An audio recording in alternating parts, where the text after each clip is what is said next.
Saint, nous te rendons grâce de nous rassembler ce soir pour poursuivre notre transformation intérieure, transformation du cœur. Vous allez bien? Ça va? Vous avez bravé la pluie, vous êtes courageux, vous êtes en plein dans le thème de ce soir, la pénitence. C'est fabuleux. En fait, c'est une pluie de grâce en même temps qui tombe sur vous. Et par-delà le petit jeu de mots, je crois qu'on est en plein dans le vif du sujet. Entre la pénitence, la grâce, toute cette transformation, pour peu que nous nous laissons imprégner, imbiber par le Seigneur. Alors, vous vous rappelez de ce parcours que nous avons fait. Nous avons commencé en parlant de la conversion, où nous sommes invités à nous réorienter, à réorienter toute notre vie dans la bonne direction, la direction du bien. Puis, le Père Kevin nous a parlé de la prière, parce que la prière, eh bien, c'est la relation avec Dieu qui est restaurée, qui est dans le bon ordre. Le Père Augustin nous a parlé ensuite du partage, cette deuxième dimension du carême, parce que le partage est précisément la juste relation avec nos frères, relation avec les autres qui est rétablie. Et ce soir, le Père Jean de Dieu va nous parler de la pénitence, qui est peut-être la juste relation avec soi-même, qui est rétablie, mais en fait pas qu'avec soi-même, avec les autres aussi. Ce sont ces relations qui ont été touchées par le péché originel, ce qui a été cassé, la relation avec Dieu, avec l'autre, avec soi-même. Eh bien, le carême est une rénovation, un renouvellement de toutes ces relations, de ce pourquoi nous sommes faits. Alors vous pouvez suivre ce soir le topo à la page 27 et vous pouvez même noter au fur et à mesure les choses qui vous touchent, et puis il y a des cases exprès pour noter. La pénitence, un mot qui peut faire peur, un mot qui peut choquer. Si je passe le micro parmi nous, si je vous demande la pénitence, on aura plusieurs réponses. Mais à première impression, c'est quelque chose qui... c'est comme une punition. Une punition, une sanction, un châtiment, les portes du pénitencier. Oublions tout cela. Qu'est-ce que la pénitence? Issu du latin penitentia, qui traduit l'injonction du Christ, convertissez-vous. Ce terme appelle donc étymologiquement à un changement de vie, de comportement, de mode de relation à Dieu et aux autres. La pénitence est un profond regret, remords d'avoir offensé Dieu, accompagné de l'intention de réparer ses fautes. En termes simples, la pénitence, comme le mot le dit, une peine. J'éprouve de la peine pour mon comportement, une prise de conscience que j'ai quitté la route. Et je vais en effet reprendre le bon chemin. La peine que j'en éprouve est d'autant plus importante qu'elle va me motiver pour me remettre debout. En fait, on peut dire que le temps du carême, c'est une remise debout. La pénitence est un mot piégé. Je suis puni pour ma faute. Comme souvent on entend à la confession, à la fin de la confession, le prêtre nous donne une pénitence, faire sa pénitence. Piège absolu. Pourquoi faire la pénitence?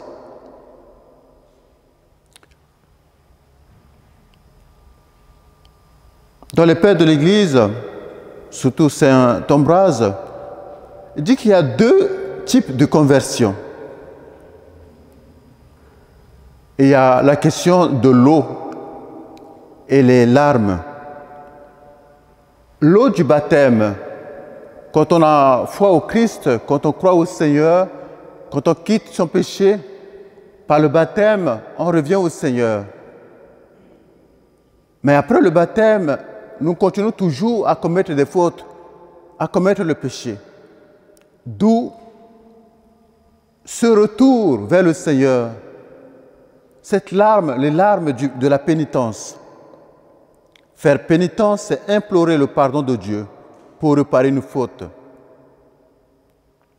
Sans parler de Dieu, même humainement. Quand on blesse une personne, quand on trahit une personne, et pour retrouver la faveur de la personne, on est capable de tout faire pour retrouver, pour gagner la confiance de cette personne, n'est-ce pas? N'est-ce pas? Ben voilà. Vous êtes là, il faut que vous répondiez quand même pour... J'aime ça. Dans la Bible, nous avons plusieurs cas qui nous parlent de la pénitence. La reine Esther, vu son peuple en péril, demanda à ses servantes de jeûner avec elle pour qu'en allant voir le roi, elle puisse avoir faveur du roi. Et grâce à la reine Esther, le peuple juif a été sauvé. Pourquoi Jésus a jeûné pendant 40 jours? Nous n'avons pas le temps pour tout développer, mais on peut jeûner pour soi, pour sa propre conversion ou la conversion d'une personne. L'Ancien Testament nous parle du côté visible de la pénitence. Dans le livre du prophète Jonas, ou encore dans le psaume 50, « Pitié pour moi, mon Dieu, selon ta grande miséricorde, efface mon péché. Lave-moi tout entier de ma faute, purifie-moi de mon offense. » Dans le livre du prophète Joël, « Revenez au Seigneur votre Dieu, car il est tendre et miséricordieux, lent à la colère et plein d'amour. » Dans la parabole du fils prodigue, le récit de la conversion de Saint Pierre après son triple reniement. La réponse à l'appel de Dieu exige de l'homme, au point de départ, une conversion, puis tout au long de la vie, une attitude pénitente. La chose la plus importante, c'est la pénitence intérieure. La pénitence intérieure est une réorientation radicale de toute la vie, un retour, une conversion vers Dieu de tout notre cœur, une cessation du péché, une aversion du mal, avec une répugnance envers les mauvaises actions que nous avons commises. En même temps, elle comporte le désir et la résolution de changer de vie, avec l'espérance de la miséricorde divine et la confiance en l'aide de la grâce, de sa grâce. Cette conversion du cœur est accompagnée d'une douleur et d'une tristesse salutaire que les pères de l'Église ont appelée anémie, cruciatus, affliction de l'esprit ou compunctio cordis, repentir du cœur. La pénitence se traduit par un effort difficile et douloureux. Ce n'est pas cet effort qui est important, mais sa finalité. Revenir au Seigneur, revenir à une vie plus fidèle à l'amour de Dieu. Le Christ nous invite à accorder moins d'importance à l'aspect extérieur qu'à l'aspect intérieur, c'est-à-dire la conversion, une réorientation radicale de notre vie, un retour complet à Dieu, avec la résolution ferme de nous éloigner du péché. Sans ce désir de conversion, les œuvres extérieures de pénitence restent stériles et mensongères. Le lien entre la pénitence et la conversion, parce que les deux vont ensemble. Le mouvement de la conversion et de la pénitence a été merveilleusement décrit par Jésus dans la parabole du Fils prodigue, dont le centre est le Père miséricordieux. Chacun de nous peut se retrouver dans cette parabole. La fascination d'une liberté illusoire, l'abandon de la maison paternelle, la misère extrême dans laquelle le fils se trouve après avoir dilapidé sa fortune, l'humiliation profonde de se voir obligé de paître les porcs, et pire encore, celle de désirer se nourrir des caroubes que mangeaient les cochons. la réflexion sur les biens perdus, le repentir et la décision de se déclarer coupable devant son Père, le chemin du retour, l'accueil généreux par le Père, la joie du Père. Ce sont là des traits propres au processus de conversion. La belle robe, l'anneau et le banquet de fête sont des symboles de cette vie nouvelle, pure, digne, pleine de joie qu'est la vie de l'homme qui revient à Dieu et au sein de sa famille qui est l'Église. Seul le cœur du Christ, qui connaît les profondeurs de l'amour de son Père, a pu nous révéler l'abîme de sa miséricorde d'une manière pleine de simplicité et de bonté. Comme déjà c'est les prophètes, l'appel de Jésus à la conversion et à la pénitence ne vise pas d'abord des œuvres extérieures, le sac et la cendre, des jeûnes et les mortifications, mais la conversion du cœur, la pénitence intérieure. Sans elle, les œuvres de pénitence restent stériles et mensongères.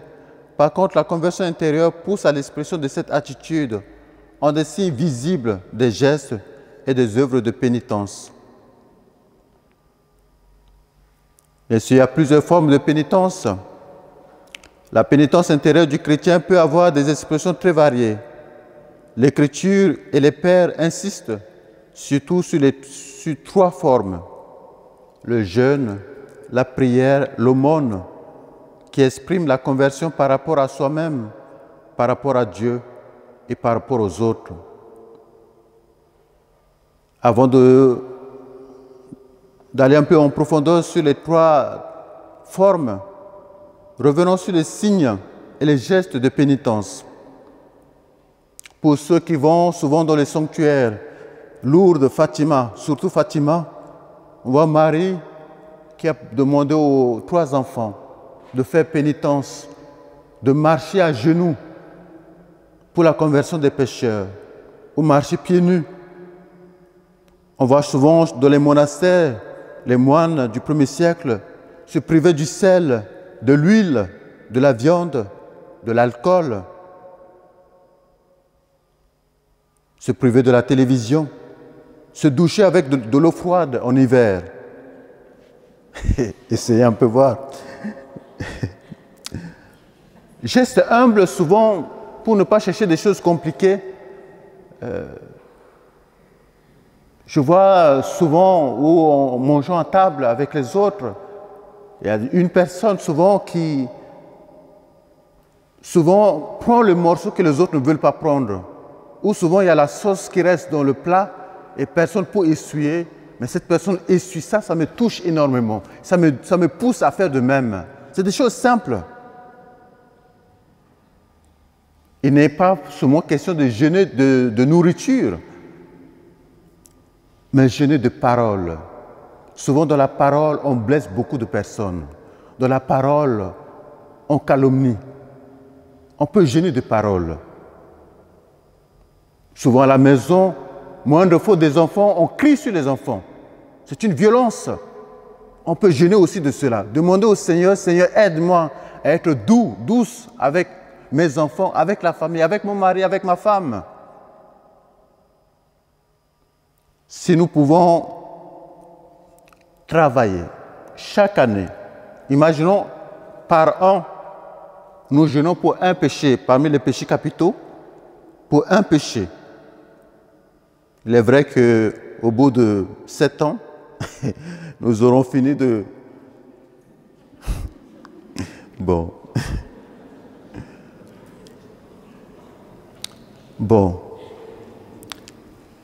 Bref.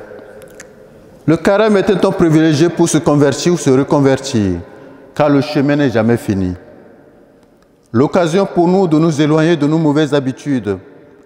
Et cette volonté de changer la rendons plus visible par des œuvres de pénitence. Par exemple, le jeûne n'est pas toujours de perdre des kilos. C'est de chercher à avoir soif de Dieu et de sa parole.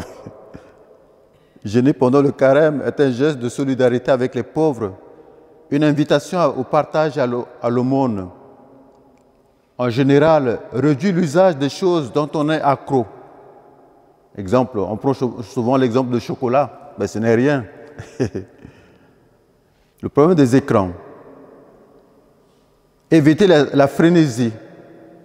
Éviter sa frénésie d'achat. Il y a aussi notre problème sur le jeûne, la question de la boulimie. Ce n'est pas question de manger, mais nous avons plusieurs boulimies dans notre vie. Remplir notre vie de ce qui n'est pas Dieu. Cette boulimie est une idolâtrie. C'est-à-dire on va chercher la consolation dans des choses sensibles, surtout bien sûr la nourriture. Une recherche de sécurité dans des choses inutiles.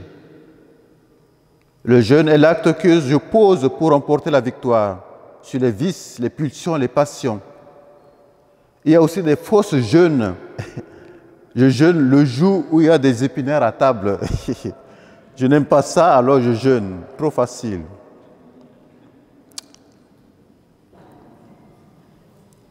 Si je jeûne, c'est pour partager ce que vivent les pauvres qui jeûnent tous les jours. Ceux qui n'ont pas le choix de faire des caprices ou ceux qui doivent mendier. Le jeûne nous tourne vers le partage, dépenser moins. Bien sûr, je reviens dessus, éviter l'écran pour offrir mon temps à celui qui est dans le besoin. Faire des courses à une personne seule, aller bavarder avec lui, des personnes âgées. Ils en ont besoin. Le temps de carême, réfléchir à ce qui encombre ma vie, notre vie, se dépouiller du superflu, libérer de nos dépendances. Une façon de nous recentrer sur l'essentiel, notre relation aux autres, notre relation à la création, notre relation à Dieu. Faire pénitence, ok, mais le plus important, c'est notre retour à Dieu. Il y a un lien très fort entre l'Eucharistie et la pénitence. Nous voyons nous-mêmes, en tant qu'humains, quand nous tombons malades, on n'a pas envie de manger, on maigrit et on n'a pas de force. Et souvent, le péché nous rend malades, blesse, ça dégrade quelque chose en nous. Mais une fois revenir au Seigneur, et souvent dans l'Eucharistie, on retrouve la force, la nourriture. L'Eucharistie est la source et la nourriture de notre vie. Elle est l'antidote qui nous libère de nos fautes quotidiennes et nous préserve des péchés mortels. Autre source, l'Écriture sainte, la liturgie des heures et le Notre Père. Et quand on le dit, mais méditons cette demande, cette prière dans le Notre Père. C'est tout le résumé de l'Évangile.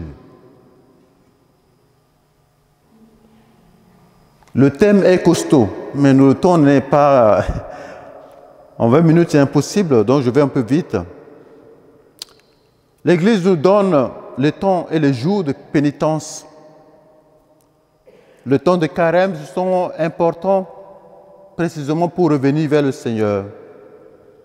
Bien sûr, l'Église nous... Vraiment, le temps du carême, selon l'Église, le jeûne, c'est le mercredi des cendres et le vendredi saint. Le vrai jour de jeûne, 2 jours dans l'année de carême. Bien sûr, chaque vendredi, on peut jeûner en souvenir de la passion du Seigneur. Pour ceux qui aiment la Vierge Marie, ou à Medjugorje, les mercredis, on peut jeûner aussi.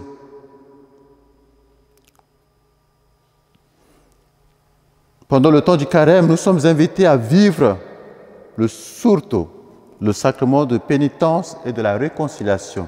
Le nom s'appelle le sacrement de la pénitence. Ce sacrement a plusieurs appellations. Déjà, sacrement, le mot est compliqué, on ne sait pas toujours. Dans l'Église, il y a 7 sacrements, mais ça veut dire quoi un sacrement? Tout simplement, le sacrement, c'est le signe visible des réalités invisibles. D'accord? Très important. Il s'appelle le sacrement de conversion, le sacrement de pénitence, le sacrement de confession, le sacrement de pardon, le sacrement de réconciliation. Vous voyez, 5 appellations. Nous demandons pardon à Dieu parce que nous lui avons fait de la peine. Et la pénitence exprime notre désir de conversion. Pourquoi la confession? Nous commettons tous des fautes, par erreur ou par méchanceté. Il y a ceux qui ne se confessent pas ou refusent de se confesser. Péché classique, vol, mensonge, meurtre, le non-respect dû à Dieu, aux hommes, à l'autorité, la convoitise, la vulgarité, la cupidité, la liste est longue. Ces péchés sont dans notre cœur. Nous faisons cette expérience douloureuse. Je fais le mal que je ne veux pas et je ne fais pas le bien que je veux, nous dit Saint Paul au Romains 7. Mais une fois qu'on a fait ça, on ne peut plus revenir en arrière. On a été violent. Que faire? La plupart des gens, le premier, c'est le déni.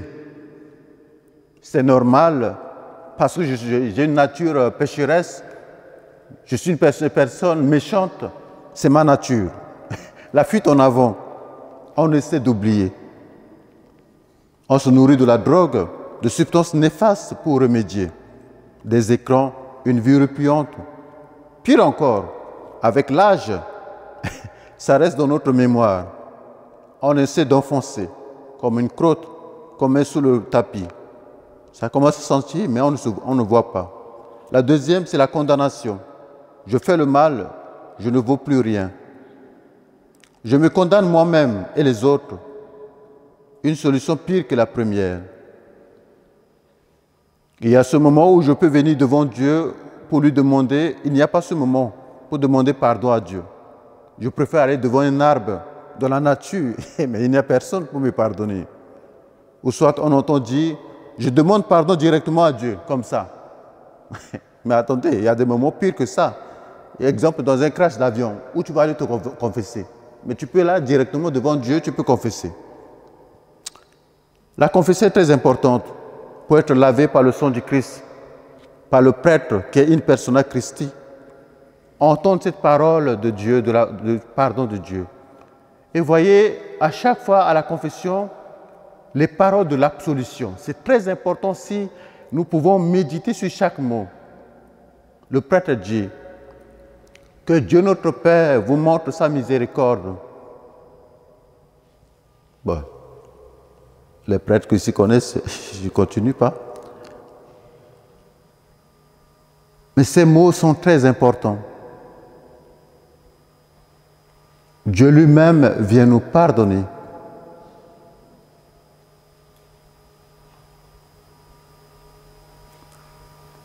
Le Christ est celui que j'ai offensé à travers tous ceux que j'ai offensés, y compris moi-même. Pourquoi la confession?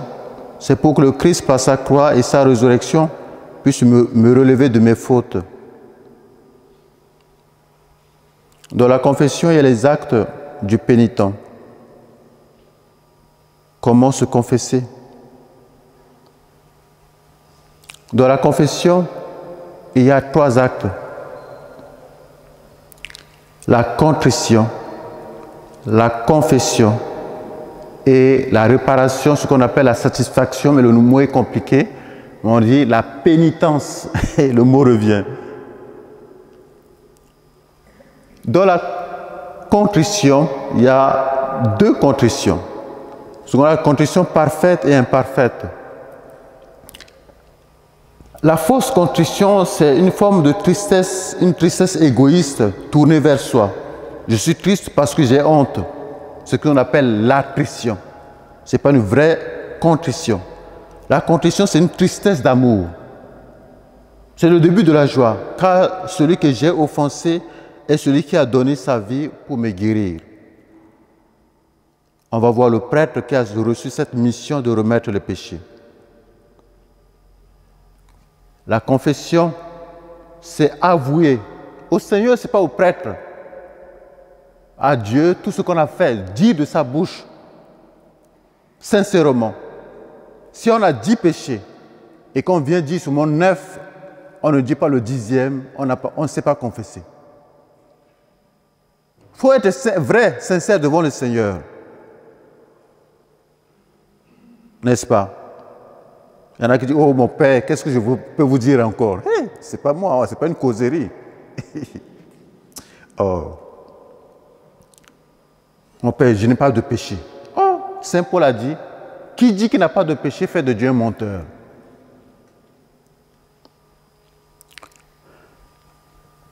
Et le dernier, c'est la réparation. C'est quand on fait une peine, à la fin de la peine à quelqu'un, on va réparer. Si on revient sur la question de la pénitence, depuis le 1er siècle jusqu'au 7e siècle, il y a la question de la pénitence publique. On est ici à l'oratoire, Saint-Philippe Néri, il y a une histoire qui dit qu'il y a une femme qui est venue se confesser sur la calomnie. Elle a demandé à cette femme comme pénitence d'aller déplumer une poule dans la voie publique et aller ramasser les plumes. C'est impossible, le vent va emporter. Et exactement. Quand on calomnie quelqu'un, mais c'est sa renommée qui est partie. Et c'est au 7e siècle que les missionnaires irlandais, en venant en Europe, ont mis cette pénitence entre le prêtre, le pénitent et le prêtre. Et aujourd'hui, il y en a qui comme d'habitude, le prêtre va dire 3 je vous salue Marie, mais ça devient une blague. Il faut être souvent, comme le curé d'Ars, il fait pénitence à la place du pénitent. Le soir, il prie pour la personne. Et chaque prêtre doit le faire. Voilà pourquoi souvent, c'est une petite pénitence selon les péchés que chacun commet. Bref, je passe. Mais la chose que vous devez retenir dans la confession, une réelle désir de se convertir, une intention sincère de ne pas recommencer, un désir de conversion, de changement de vie. Souvent dans l'acte de contrition, on dit « je prends la ferme résolution, avec le secours de ta grâce, de ne plus recommencer et de faire pénitence », mais on tombe dans le même péché.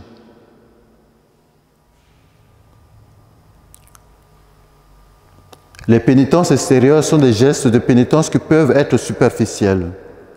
Comme je viens de le dire, des gens qui vont toujours se confesser du même péché et qui n'ont pas du tout l'intention de se convertir réellement.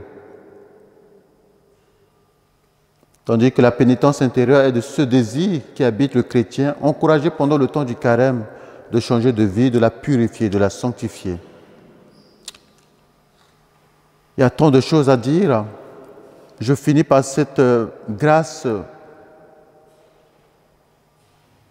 du sacrement de la pénitence, les effets spirituels du sacrement de la pénitence. La réconciliation avec Dieu, par laquelle le pénitent retrouve la grâce. La réconciliation avec l'Église. La remise de la peine éternelle, encourue par les péchés mortels. La remise au moins en partie des péchés temporels suite au péché.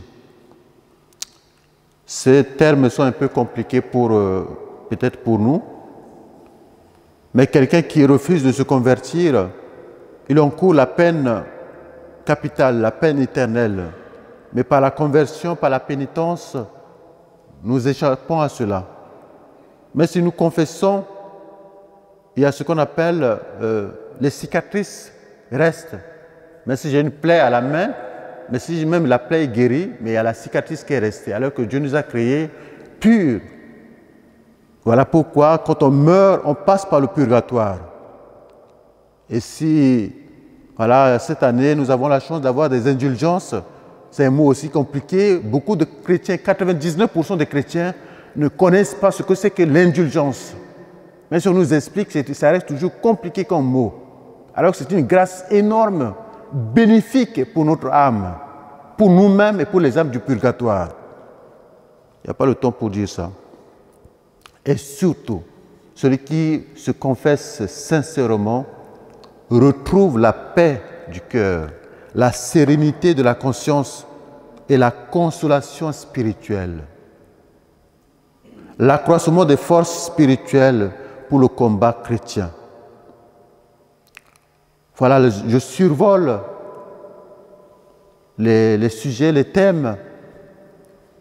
C'est profond.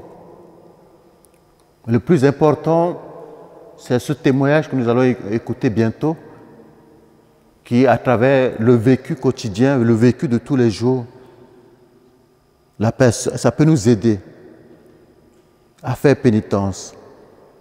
ou pour une image que nous pouvons garder en tête.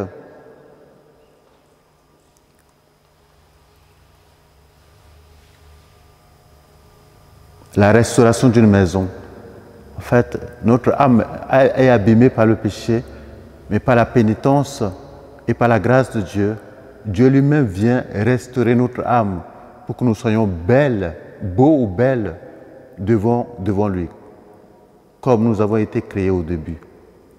Alors, est-ce que la pénitence est négative ou positive? Une question. Qui peut me répondre? Pour notre vie, est-ce que la pénitence est négative ou positive pour notre âme? Merci. Nous pouvons peut-être fermer les yeux quelques instants.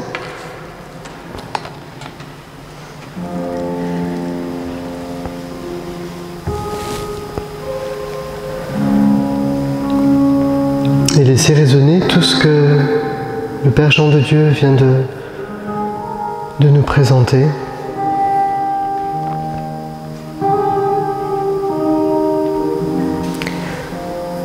Est-ce que le mot pénitence me fait peur?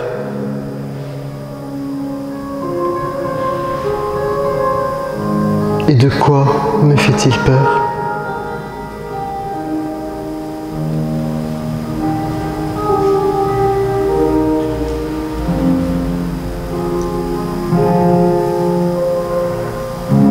Est-ce que j'ai peur de ne pas remplir ma vie de ce qui précisément n'est pas Dieu?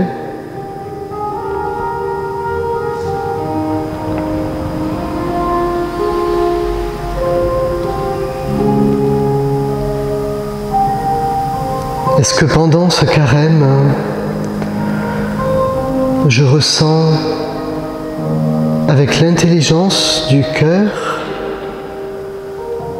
que le plus important, c'est mon retour à Dieu.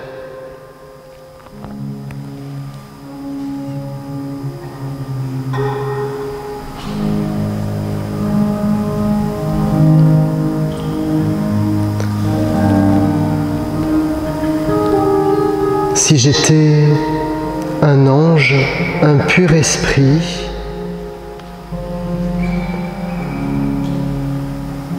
comment je manifesterai mon retour à Dieu?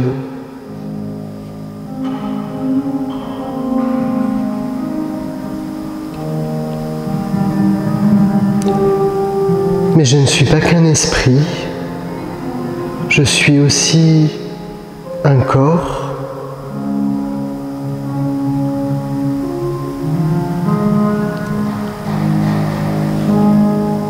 Comment mon retour à Dieu se manifeste-t-il aussi par mon corps?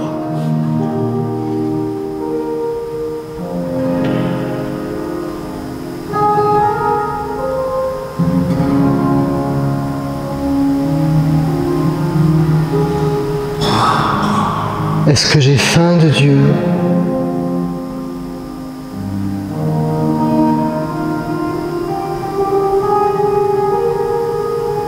Est-ce que j'ai faim?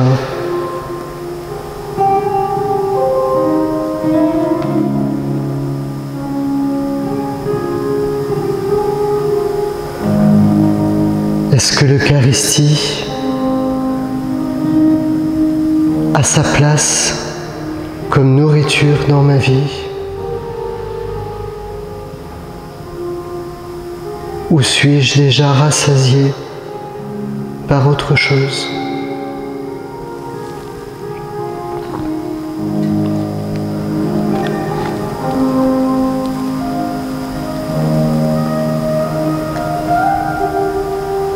Est-ce que l'eau du baptême n'aurait pas besoin, parfois,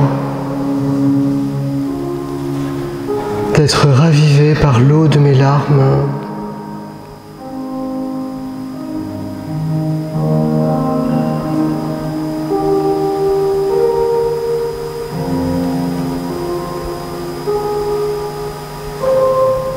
Est-ce que ce soir je ressens à quel point il y a quelque chose de positif, de beau, de grand, de sain, de désirable, de comblant, d'inspirant dans cette dimension de pénitence du carême.